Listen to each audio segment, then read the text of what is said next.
Hey everybody, Joe here with Candid at the Movies. This time I will be going over the movie that just came out called Dungeons and Dragons: Honor Among Thieves.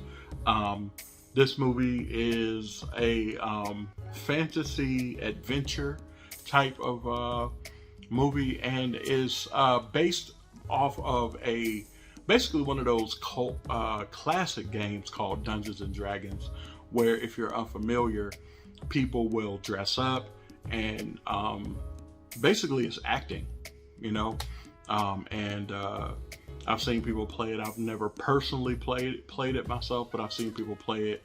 It takes a lot of imagination. It's very imaginative, and it looked like it was a lot of fun. So, and I would say that this movie was also a lot of fun. It does star Chris Pine and Michelle Rodriguez, but you also get some cameos in there from like Regé-Jean Page, Justice Smith, and who was that? Sophia Lillis.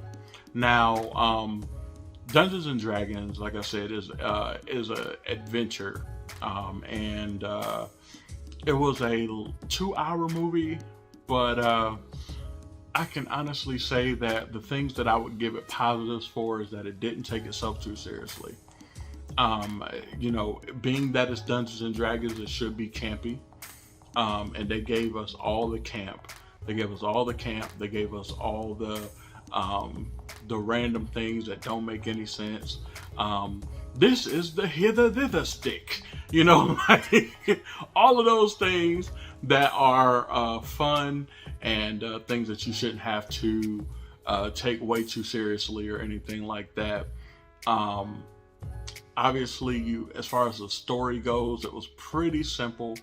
And so they didn't try to go too hard with it, but at the same time, you didn't get a lot of explanation for the way things worked or what certain characters, aside from our main character, we kind of knew what his reason for existing was, as well as we get a little bit of that for Michelle Rodriguez's character. But as far as like the villains and everything like that, we don't really know why they're doing what they're doing.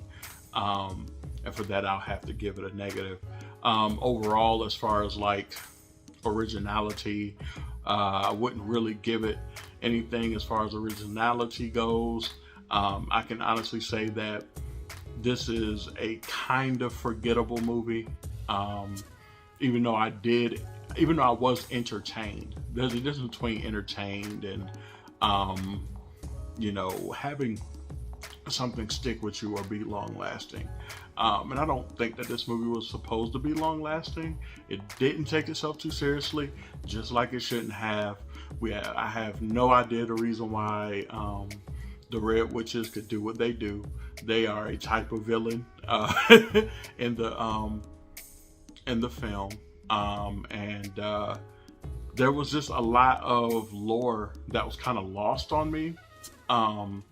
And so if you're not a nerd coming like a Dungeons and Dragons nerd, I am a nerd. Like I'm a Star Wars nerd. I'm a Marvel nerd. You know, I'm a DC, especially I used to love reading DC comics type of nerd. But if you're not like nerding out on Dungeons and Dragons, I don't understand how you would really get some of the things that are happening. But at the same time, you don't really have to, because even with all of that, it's entertaining enough to keep, I would say, the average audience member's attention for that amount of time. They didn't belabor too many things for too long, and so it was, you know, I would say it was pretty decent. But again, it didn't really move me, and it's not something that I would go back and see or even recommend to most people, to be completely honest. So ultimately, for a grade for Dungeons and Dragons: Honor Among Thieves, I would have to give this movie a C-. I was thinking about giving it a D, but honestly, I think that it's a little bit better than that. So if you did see this movie, if you did enjoy this movie, let me know down in the comments below. I would love to hear from you and love to hear about your opinion about it. I've been Joe with Candid at the Movies. Please click that like, share, and subscribe, as well as hit that notification bell. And y'all take care. Have a fantastic day. Peace.